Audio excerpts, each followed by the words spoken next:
Good morning. This is the Eager Beaver Show. You are listening to a True North Eager Beaver Media Podcast.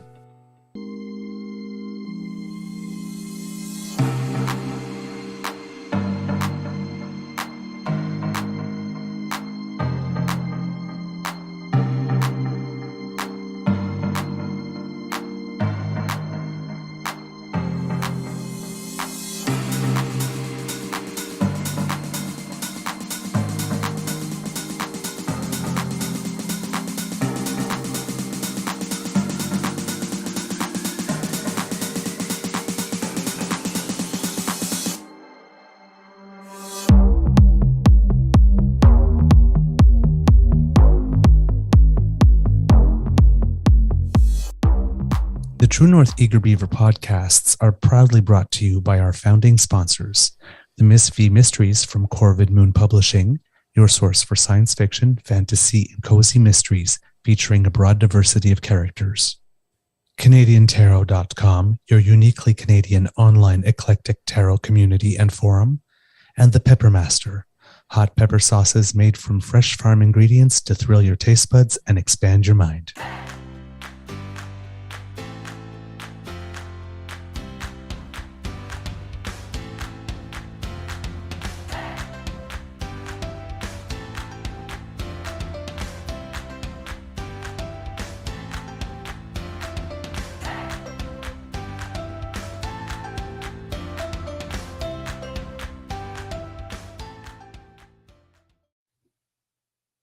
Well, good morning.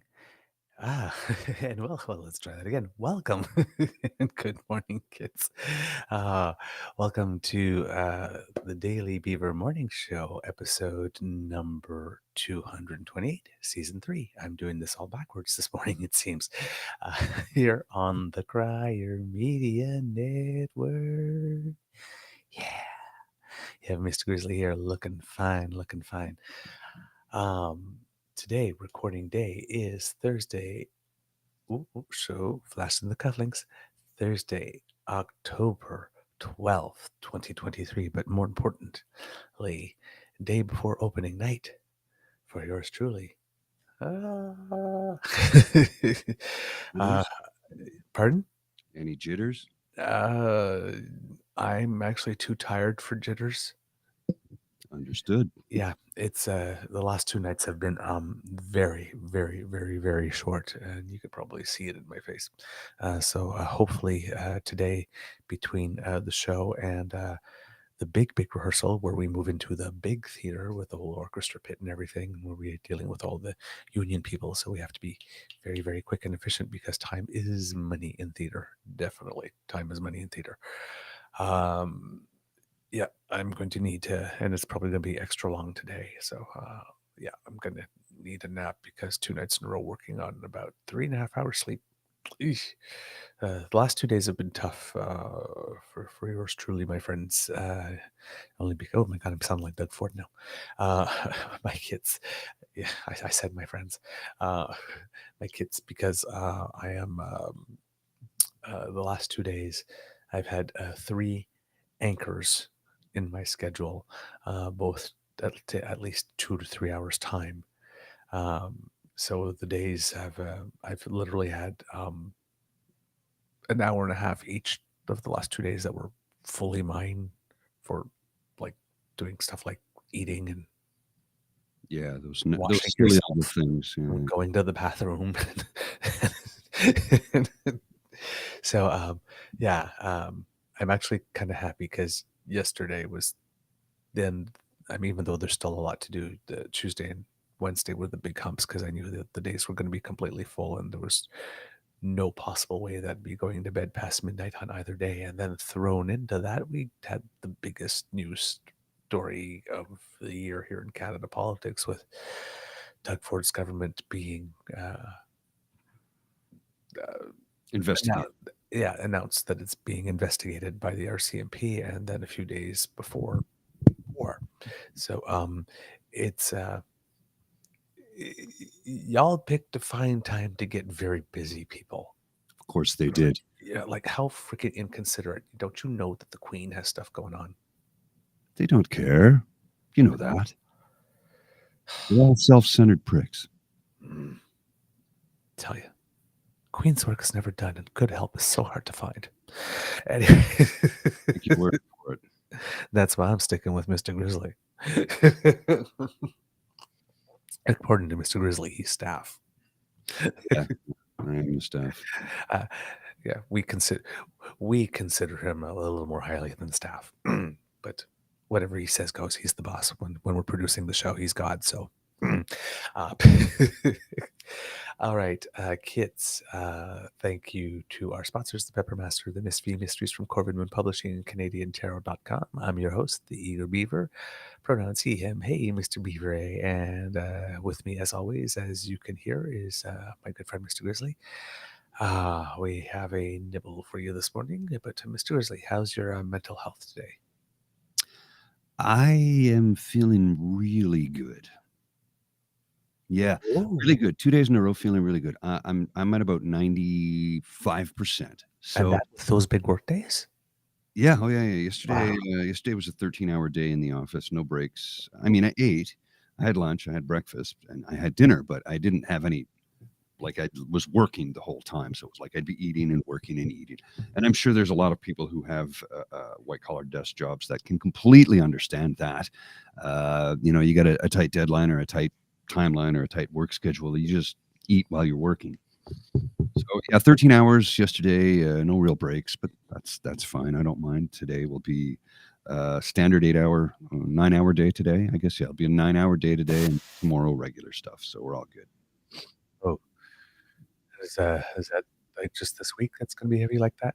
Yeah, next week should be back to just 44, 45 hours. Nothing outrageous. This week was just because it was big board meetings, right? So, and normally it's only a 2-day event. This occasion it was a 3-day event, which is out of the ordinary. But it was a special one. So, duty calls. I go to duty. You said duty. Duty. Yes, kids, I'm all of 6. All right. Scatological humor. Yeah. Well, I get it. Again, this morning I will be jumping in and out, and I have to be gone at 8 a.m. because it's another hard deadline for me today. All right. Tomorrow we'll make up for it with a nice long show. And I apologize for being a couple minutes late this morning. Had a few complications when I got into the office, so I couldn't jump on right away. I have, a day job I have to deal with first. So, as we keep on saying at the Beaver Lodge, we don't care when you arrive, so long as you get here. Cool. So thank you so much for all the efforts that you're doing, because if you weren't doing it remotely, there would be no show.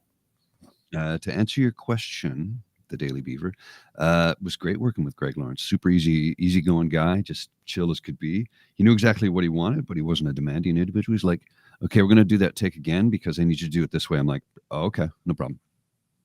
It was like super easy to work with him, but I'm a relatively amiable person and I'm easy to get along with. Just tell me what you need me to do. That's what I say to Bridget all the time. Just tell me what you need me to do. It's not complicated. Yep. Watch the Butch Patterson episode with Mr. Grizzly Classic. I do not know what that refers to. I'll send you a link.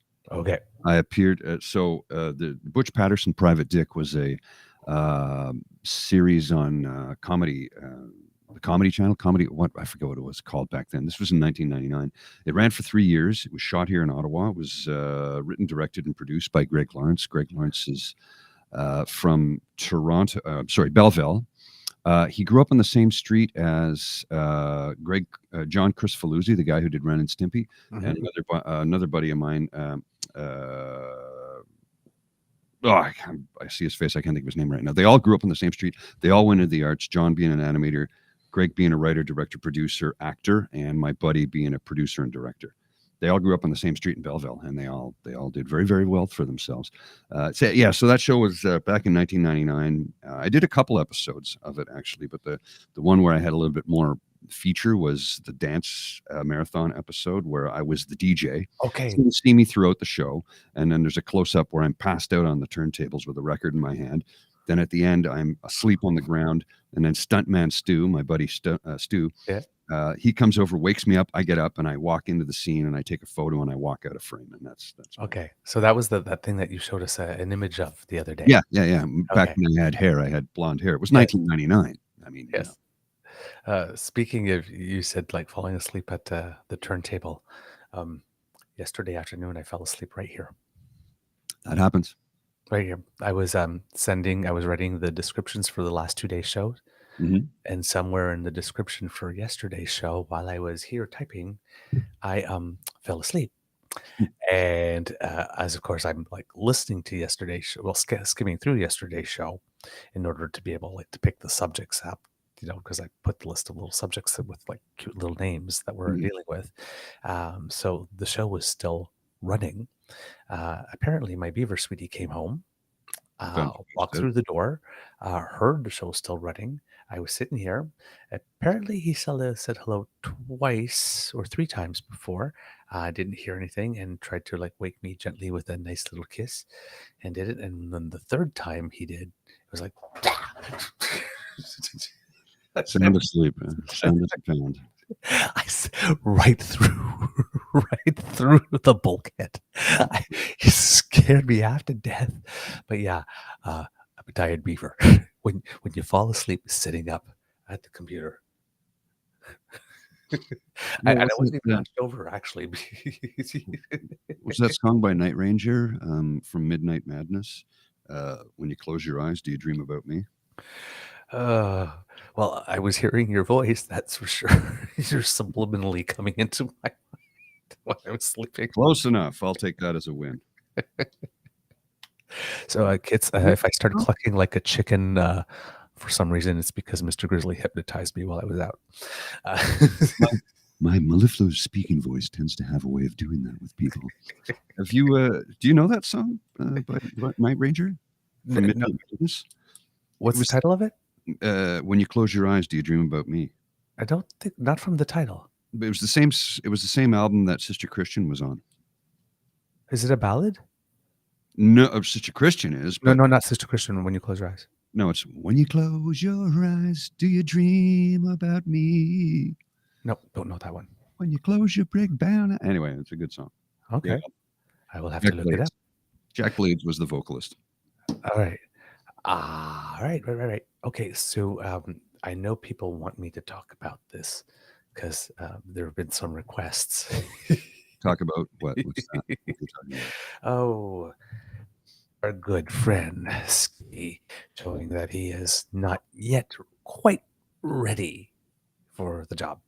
Oh, that. Yes. Yeah. Why wasn't Canada invited to make a comment on the Quint? Because we're not a member.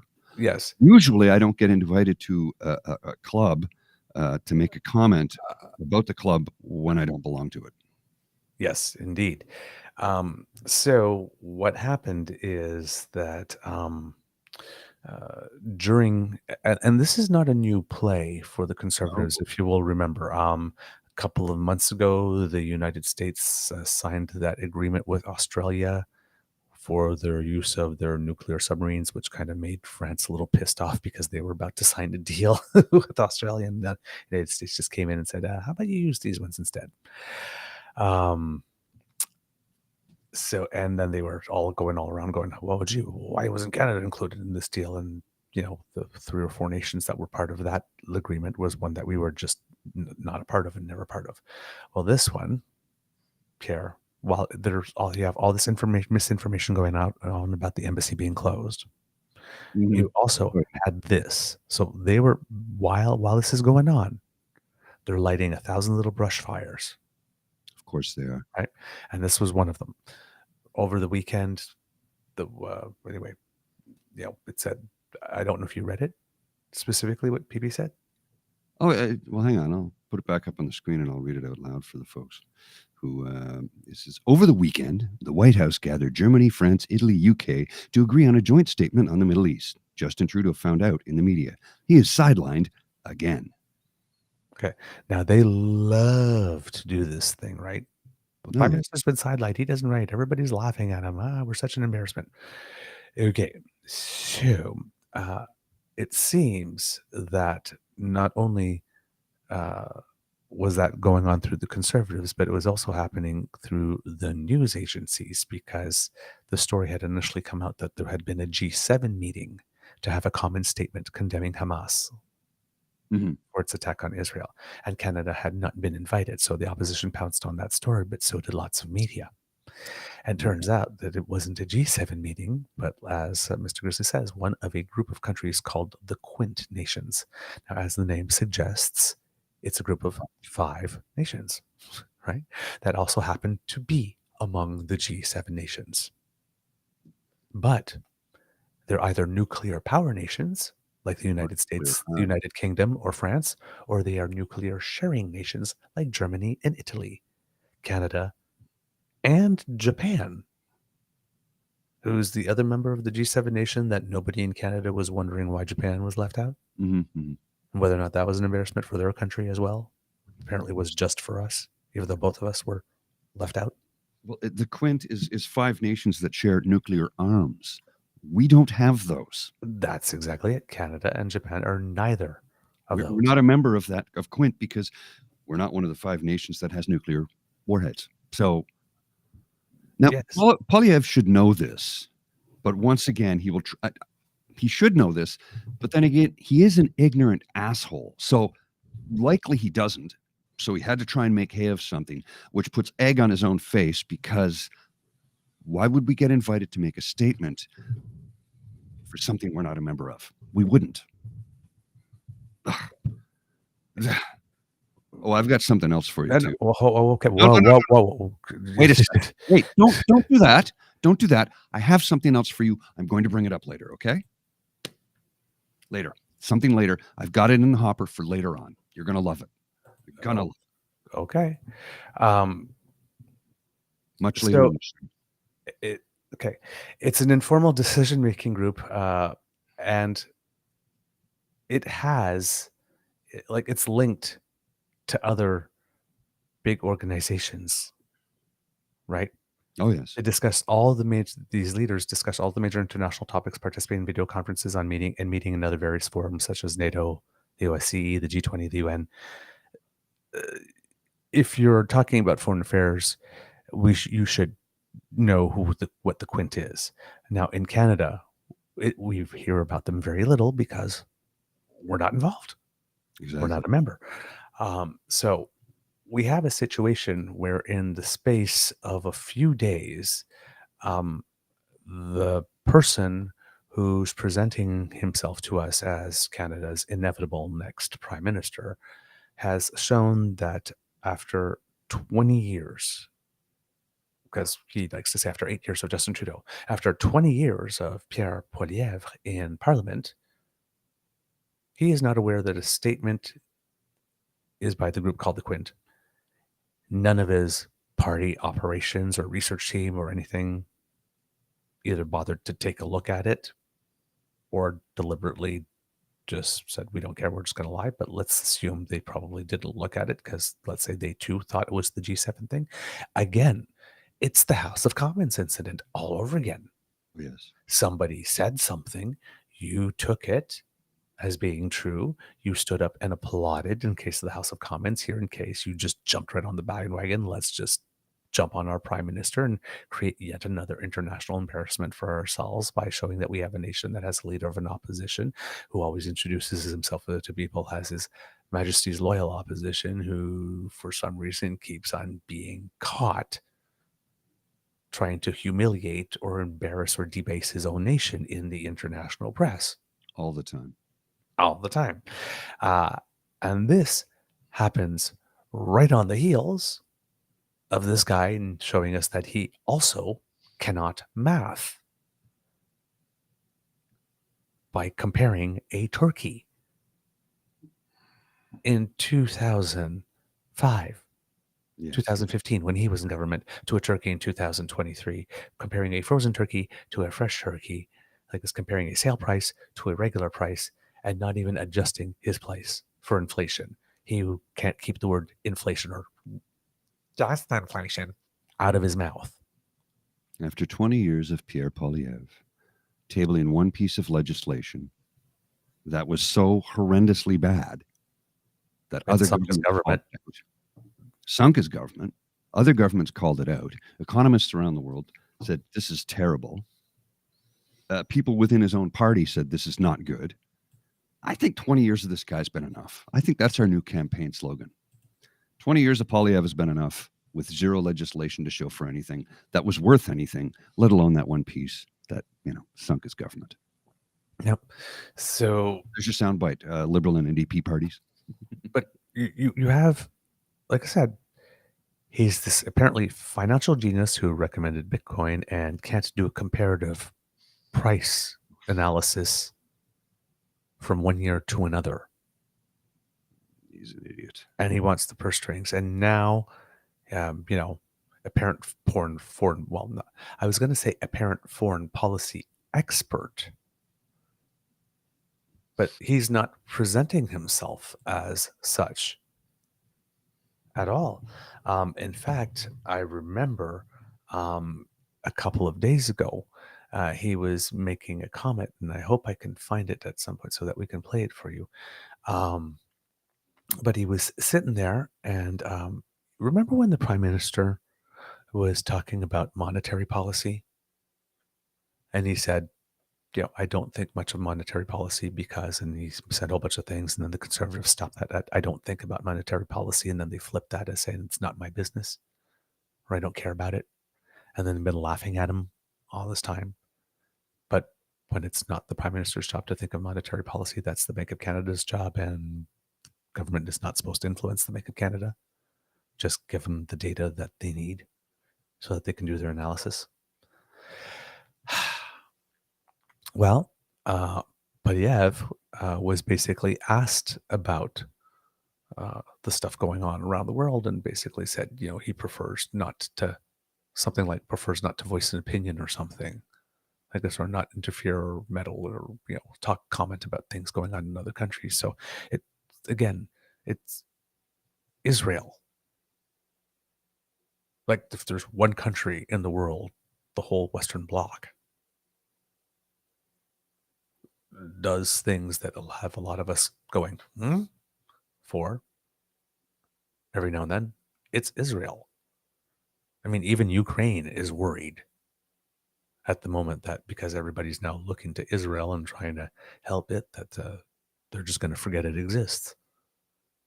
And I'm thinking that probably Putin is hoping for that too, which is probably why he's helping with his good friend Iran. Probably hasn't been established yet in the public domain, but probably helping over there because he knows he's losing in Russia, and what better way to distract an enemy by creating another front? Spread things a little thin, right? Especially since the United States has a bit of a short attention span, at least for the people, right? There's already people going like, okay, when we get out of Ukraine, they haven't won it yet. So, PP, if you got a leader of the opposition who can't math and is not aware of some of the basics of foreign policy, and on a situation like this, wants to go to the members of the Jewish faith at their most vulnerable moment and pander as he did in that address that he gave at that solidarity night, but not want to take a firm position publicly, much like he didn't want to take a firm position publicly on what's actually happening with foreign interference because he didn't want to go get his security clearance. I mean, again, don't want to get your security clearance, don't want to be informed, is not informed about comparative price analysis, is not informed about which military alliances we are in and not in after 20 years. It prompts one question. Dude, what have you been doing all this time? on our dime and in our name. 20 freaking years. What have you been doing? Yeah. Man, that guy, I swear. He literally is just ambition on two legs. When people used to, they probably still do. They speak about women in the office and turn around and say, she's ambitious, or in politics. But like it's a bad thing. He's an ambitious young man. It's such a go-getter. I was like, oh, she's ambitious. He's a useless cockwomble. Go He, ahead, look up he's that too. cockwomble. One word. Look it up. Yeah, he is that too. Anyway, in other news, the economy in September added 64,000 jobs here in Canada, which tripled estimates. Those were the expectations. And in the United States, 336,000 jobs were created, which was the biggest monthly gain this year. And in the United States, they had positive upward revisions for the previous 2 months. Again, this is causing a lot of people to have a little bit of panic that the Bank of Canada might be feeling, hey, we keep on trying to raise these interest rates in part to try and cool down the job market. Because, and hopefully to not have wage inflation go out of control is what they're thinking, because they're really worried about like 1980, 1982 happening again. We also have a really interesting situation where last month, when the unemployment rate went up a little bit, you had PP all over our screens yelling and screaming that there goes the economy. There, he failed it. There he goes. It's to the pot. This is how he screwed it. Unemployment's going back up now. I'm not hearing him praising the man that's responsible for everything in the world. Well, sorry, everything that he says is broken in the world. I'm guessing if it works, it's not his fault. But didn't hear him cheering or congratulating the prime minister equally for adding 64,000 jobs, just as much as he lambasted him the month before for. Come on. Right. Come on. Right. Think he's ever going to say anything positive? No, he's never. But I mean, right? 64,000 jobs created in September, but yeah, we're still in the tank. And of course, once again, even though the macro economy is good for everybody living their daily lives who need to eat and who need lodging, if those are still two things at which the inflation rate is rising, and it's rising faster than the actual core inflation rate or wage growth, everybody's affected. And it doesn't matter how good the macroeconomy is doing, everybody's going to say that the economy, because for any individual person, the economy is what they are feeling, sucks. Mm-hmm. Oh, yeah. Just is. And that's not just this government, it's many governments around the world. In the United States, it's the same thing. Their interest rates have gone up as well. And I mean, this 336,000 jobs is like the biggest monthly gain this year. So even in the United States, they're wondering now. It's like, is the U.S. Fed going to go up as well? Because so it's kind of weird that you get good news. It's like more jobs, and everybody goes, oh no. But yeah, that's a bit the situation. We have a bifurcating economy, where sort of what people used to say when we came out of the recession, when we had that K-shaped recovery, where people that were doing really well were doing well and people that weren't. But there was like almost like nothing middle. It was either you were going up or you were going down rather sharply. May I ask you a personal question for a second? Sure. Are you in one of Batman's nemesis lairs from the 1960s Batman TV show? Oh, do tell me. Do tell me.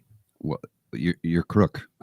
Yes, I noticed that. I'm looking right up at the camera like this. I do not ask me what he does with the camera when I'm not around. Well, you remember that from the Batman TV show from the 60s, right? How I it noticed. was the evil lair of his enemy, and the room was always at an angle. Yep. I noticed when we started the show, and I'm thinking, like, do I risk it? Just like, because there's no way to discreetly do this. Right? No, See the hand come right up. I just noticed it, I'm and I'm coming like, for you. Well, you know what? Since we're talking about it, we brought attention to it. well, it's because of where I am situated. The camera is a good 12 inches above my laptop screen, so I have to look at the camera. Otherwise, it looks like I'm looking down all the time. So I don't even look at the monitor this morning because this is a temp setup. So when I look to the left where I have it monitoring, I'm like, oh, your room is crooked. What the hell's going on? I'm trying to do that too. It's way higher. Like the camera. Yeah. It's like right here for me. Like, so when I'm Lay like out an eye line. when I'm looking at my screen, it always looks like I'm looking down. Well, and because in this instance, like at least your camera's on top of the screen. Here, this is 12 inches above the screen. Ooh. So I'm looking at the camera. Now I'm looking at my monitor. See the difference? Yep. But if I look to my left, where I have YouTube streaming on another screen, just to monitor to make sure we're all good and that we're not freezing or breaking up or anything, I can see it. But it's like if I look there the whole time, it looks like I'm not looking at the camera. So anyway. Little behind the scenes stuff showing you how the sausage is made, kids and cubs. This is what we do to bring you a quality product every day. Indeed. All right. Also in the news, kids and cubs. Let's see. There's just so much Hamas and stuff. It's literally dominating. Like in the morning when I listen like to the 5-minute CBC news clip, like 3.5 minutes of the 5 are dedicated to it. It's just it's really something. I read a quote from Mark Carney yesterday, former governor of the Bank of Canada and the Bank of England, who said that wages need to increase. They do. Corporate profits need to stop increasing, and actually they should shrink. He says increasing wages will not increase inflation.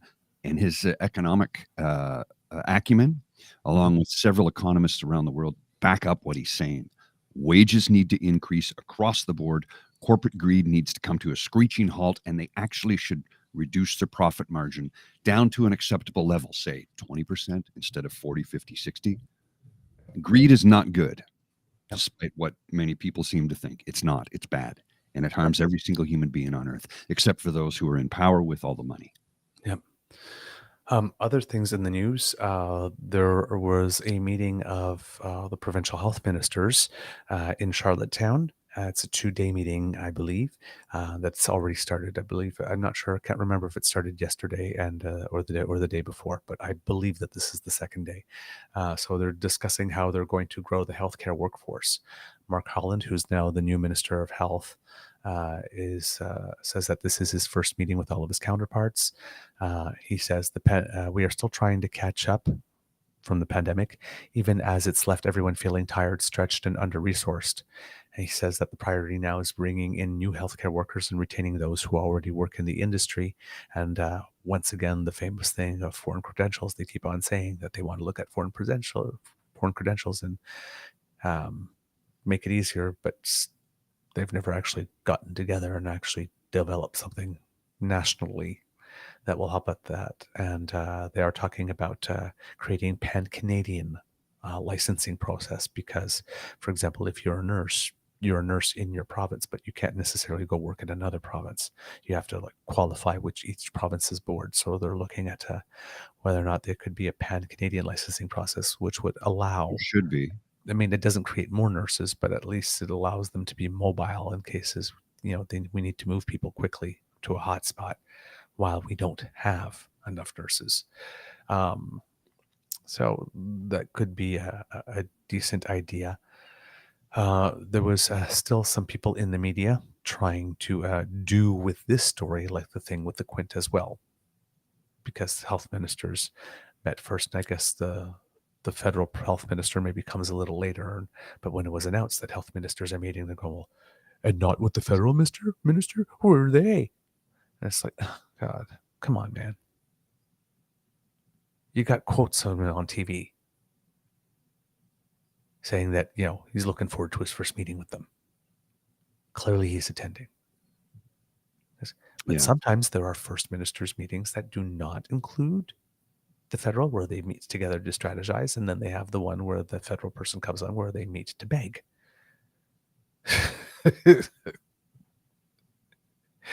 Jeez, it's not like this is complicated, but yep, they're just once again trying to wherever they can. So like the federal government's absent, not there, doesn't care. It's just it's exhausting. Oh, yes. It's just completely exhausting. Well, I don't understand why nurses have to qualify in each province. I don't know why there isn't a federal standard. Like, this makes no sense to me. Yeah. Doctors have a federal standard, do they not? I do not know. I think they're all their boards are also provincial, but I do not know if they've established a federal standard as well. Here's the reason I think they are, because a lot of doctors out of med school do what's called a locum. I don't know if you're familiar That's with true. that. Yeah. So it's like somebody up north, Northern Ontario, says, I need to take 4 weeks off on vacation. Can you run my practice? And you're from Quebec or Alberta or wherever.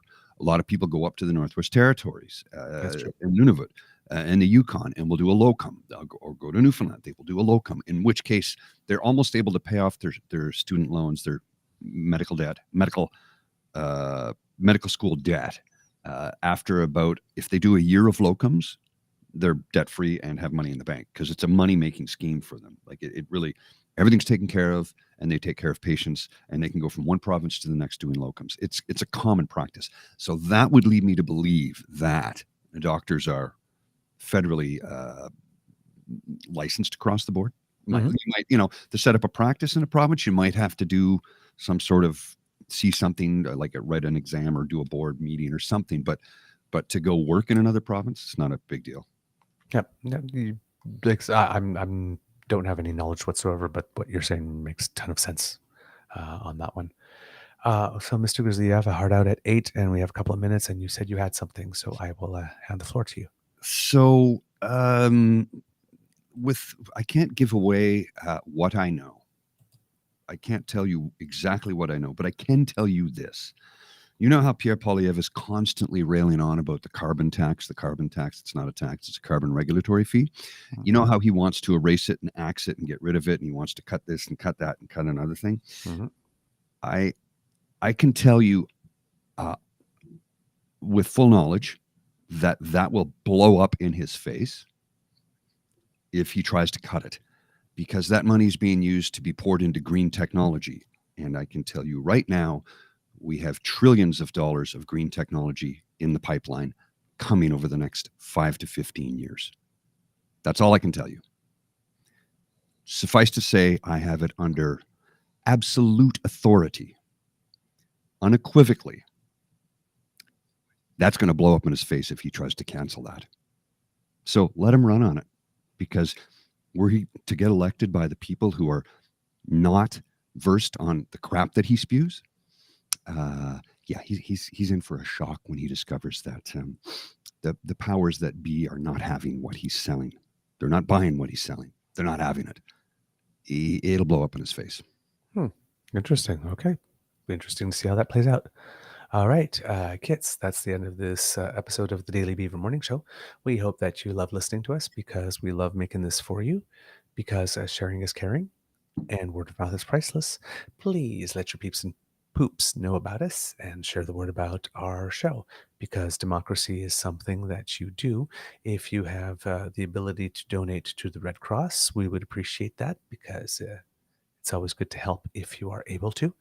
And also, make sure that you write to your MLAs, your MPPs, your senators, your MPs, to let them know that you demand better.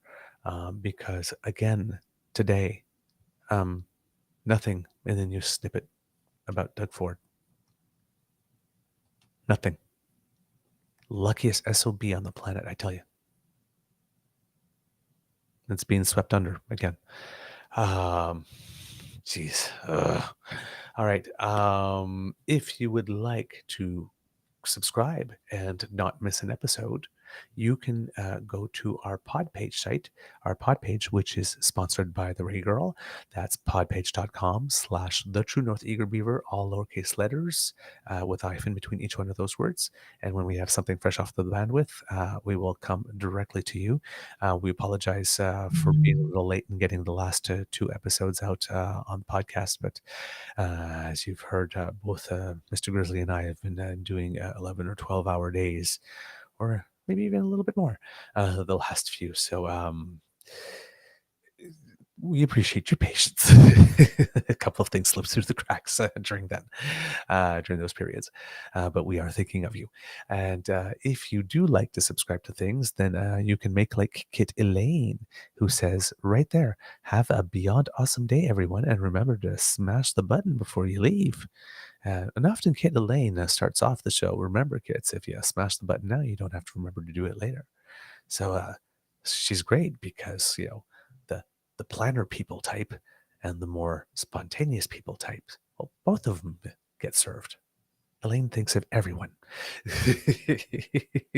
So you go to our True North Eager Beaver Media Incorporated YouTube page, and we have 3 buttons for you there: like, share, subscribe. Click them in whatever order you like, whatever order makes you happy. And that helps us out big time. We really, really, really appreciate it.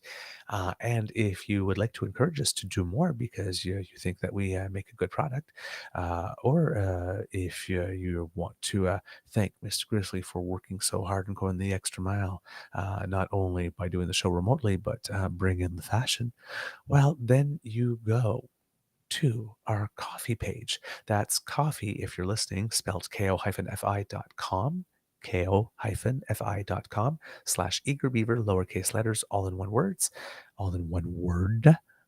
Sorry. And that's where you can make your donation to help us produce this show for you. It's a labor of love, but money helps. All right. Mr. Grizzly from the Beaver Lodge, this is your Eager Beaver saying it can be a tough world out there, so please be kind to and be gentle with yourself. Mr. Grizzly, some words of wisdom, please. Yes, friends don't let informed friends don't let uninformed friends vote for the Reform Party. There you go. All right. And if you are in the Northwest Territories, remember that you have a territorial election happening on November 14th. So just over a month to go. All right, Mr. Grizzly, please roll them credits.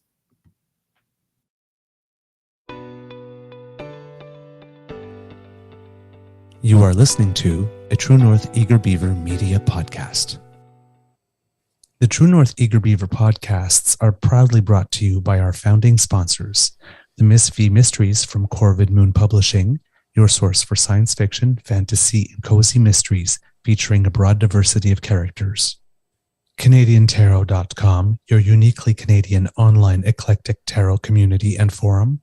And the Peppermaster, hot pepper sauces made from fresh farm ingredients to thrill your taste buds and expand your mind.